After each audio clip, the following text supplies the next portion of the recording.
کل رات میں نے اقبال سے پوچھا، اقبال بتائیے گا یہ کیا ماجرا ہے؟ سینکڑوں سیکیورٹی گارڈ، ان سیکیورٹی اہلکاروں میں گرا سعد حسین رضوی۔ ایسے سیکیورٹی اہلکار جو میں نے دنیا میں نہیں دیکھے، ایسے سیکیورٹی اہلکار کہ جن کے قدم زمین سے اٹھتے ہیں اور ہواؤں میں رقص کرتے ہوئے جاتے ہیں، ایسے جذبات جو قابل دید ہیں۔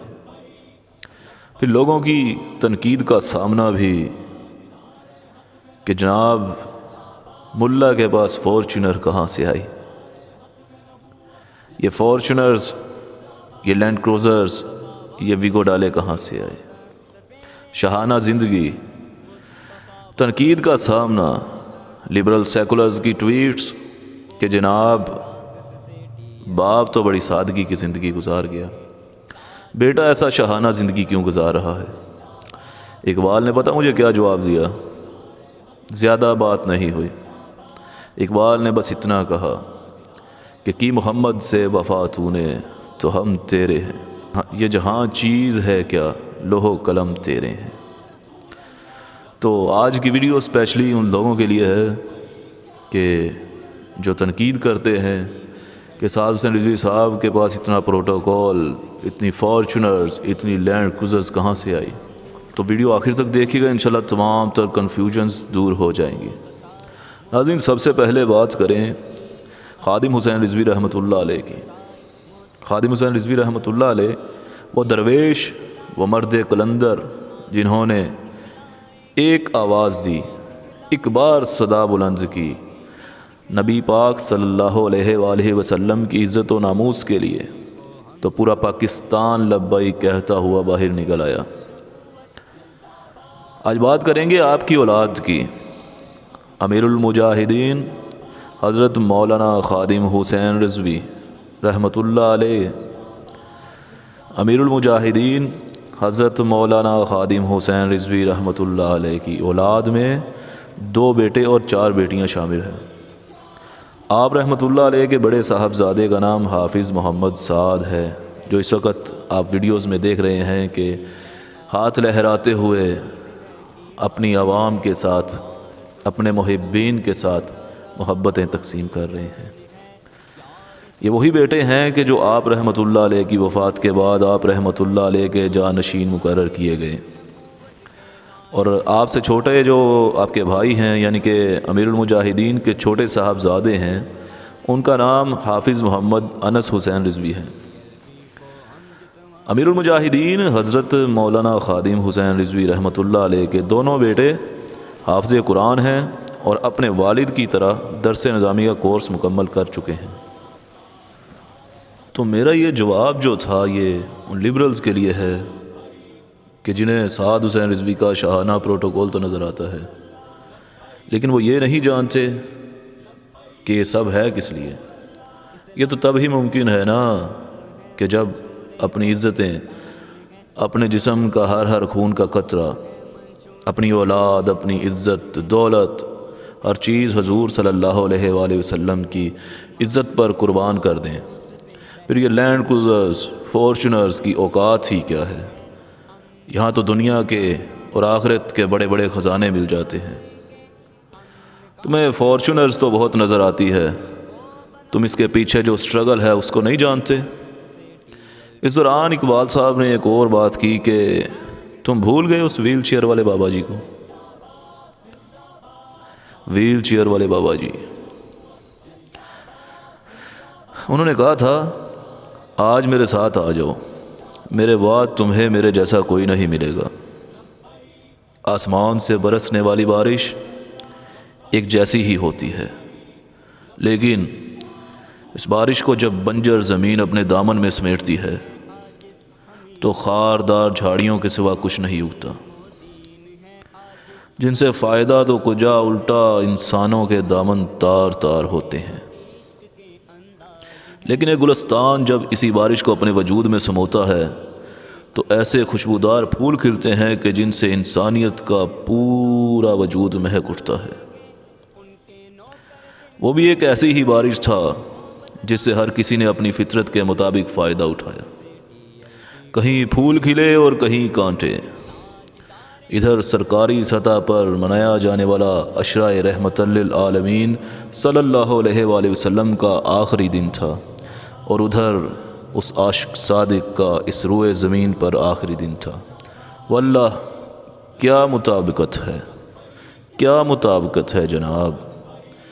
علامہ خادم حسین رضوی رحمۃ اللہ علیہ صرف نام کے ہی خادم نہیں تھے، بلکہ انہوں نے زندگی بھی واقعی اپنے آقا کا خادم بن کے گزاری۔ جب کبھی ماحول میں بے دینی کی ہوس ڈیرے ڈالتی تو وہ تازہ ہوا کا جھونکا بن کر تنگ ہوتی سانسوں کو کشادگی عطا کر جاتے۔ جب کبھی گلشن اسلام میں خزاں پنجے گاڑتی تو بہار بن کے قلب و نظر کے سوکھے گلشن میں عشق و مستی کے پھول کھلا جاتے۔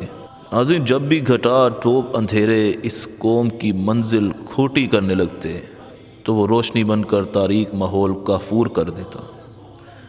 جب کبھی الحاد کی دھوپ نے وجود کو جلانا چاہا تو وہ ابر سایہ دار بن گیا۔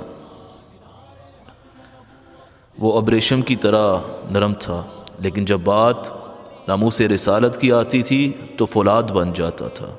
وہ اقبال کا ایسا مرد مومن تھا جو خاکی تھا مگر خاک سے آزاد تھا۔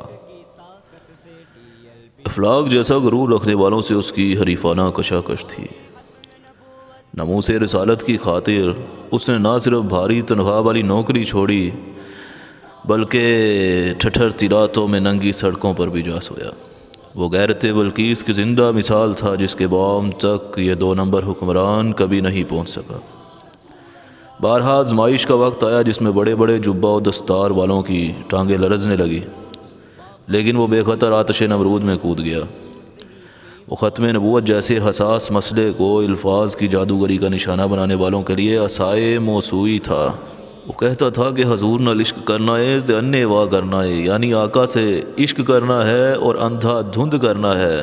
اس نے صرف کہا ہی نہیں بلکہ اپنے آقا و مولا سے انے وا عشق کر کے دکھایا بھی۔ جب راہ عزیمت پر نکلا تو اپنے دونوں بیٹوں کو ساتھ لے کر گیا، اور نہ صرف انہیں سڑکوں پر سلایا بلکہ خود بھی کارکنوں کے ساتھ ہی سڑکوں پر سوتا رہا۔ آج ان لبرلز کو، ان سیکولرز کو، آج انہی دونوں بیٹوں کے پروٹوکولز یاد آ رہے ہیں۔ بڑے تکلیف دیتے ہیں، بڑے درد دیتے ہیں، لیکن وہ جانتے نہیں کہ یہ شہزادے کن عزائم کے لیے نکلے ہیں، کن مشکلات کا سامنا کر رہے ہیں، ان کا زندگی کا حقیقی مقصد کیا ہے۔ خادم حسین رضوی چاہتا تو اعلیٰ حلقوں سے بنا کر رکھتا اور اپنے بیٹوں کی شادیوں میں ان سے سلامیاں لیتا، یورپ میں پرتعیش زندگی بسر کرتا، ایک آدھ سالانہ ختم نبوت کانفرنس کر کے مریدوں کو بے وقوف بناتا، اپنے لیے محل تعمیر کرواتا، مریدوں کے بچوں سے مدرسوں کو آباد کر کے اپنی اولاد کو بیرون ملک بھیج دیتا۔ لیکن اس نے خانقاہوں میں بیٹھ کر نذرانے وصول کرنے کی بجائے رسم شبیری ادا کرنا ضروری سمجھا۔ آج انہی کے صاحبزادوں کو لوگ تنقید کرتے ہیں کہ مولوی کے پاس فارچونر آئی کہاں سے، حالانکہ ان کی تو اپنی فارچونر ہے بھی نہیں، لیکن کیا کہیں تنگ نظری کا۔ میں نے پھر بابا بلے شاہ سے پوچھا، یہ بابا جھکتا کیوں نہیں ہے، یہ بابا بکتا کیوں نہیں ہے؟ بابا بلے شاہ فرمانے لگے کہ اس مرد مجاہد کے ہاتھوں میں یقین محکم، عمل پہم اور محبت فاتح عالم جیسے سکہ بند ہتھیار تھے۔ سفر عزیمت شروع ہوا تھا تو وہ اکیلا ہی تھا، لیکن اس کے جنون نے ایک دنیا کو اپنا بنا لیا۔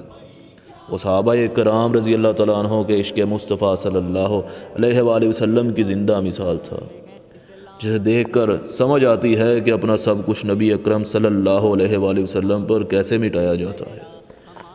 جب ناموس صحابہ رضی اللہ تعالیٰ عنہ کے مسئلے پر بھی آپ کے اپنوں نے مخالفت کی اور بڑے بڑے قد والے حاکمان وقت کی چوکھٹ پر جھک گئے، ویل چیئر والا بابا تب بھی پورے قد سے کھڑا رہا، اور بقولے بابا بلے شاہ، نہ علماں وچ پھسا سانو، کوئی عشق دی گل سنا سانو۔ لوگ اسے علم میں پھنسانے کی کوشش کرتے رہے، لیکن وہ عشق دی گل سناتا رہا، اور آخر کار بقول امام احمد بن حنبل رحمۃ اللہ علیہ اس کے اور اس کے مخالفین کے درمیان فیصلہ اس کے جنازے نے ہی کیا۔ بابا جی کے جنازے کو دیکھتے ہوئے میرے ذہن میں انہی کا ایک فکرہ مسلسل گونجتا رہا جو انہوں نے مینار پاکستان پر ناموس صحابہ رضی اللہ تعالیٰ عنہما کانفرنس میں بولا تھا۔ 10 سوئے مینار پاکستان، ایہو جہا منظر کدی پہلے دیکھے ہی؟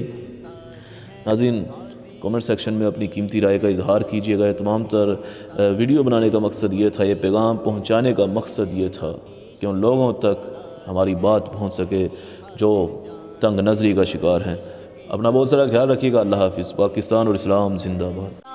گستاخوں کو بتلائیں گے ان کے نوکر زندہ ہیں، گستاخوں کو بتلائیں گے ووٹ کی طاقت سے ٹی ایل پی کو ہم جتوائیں گے۔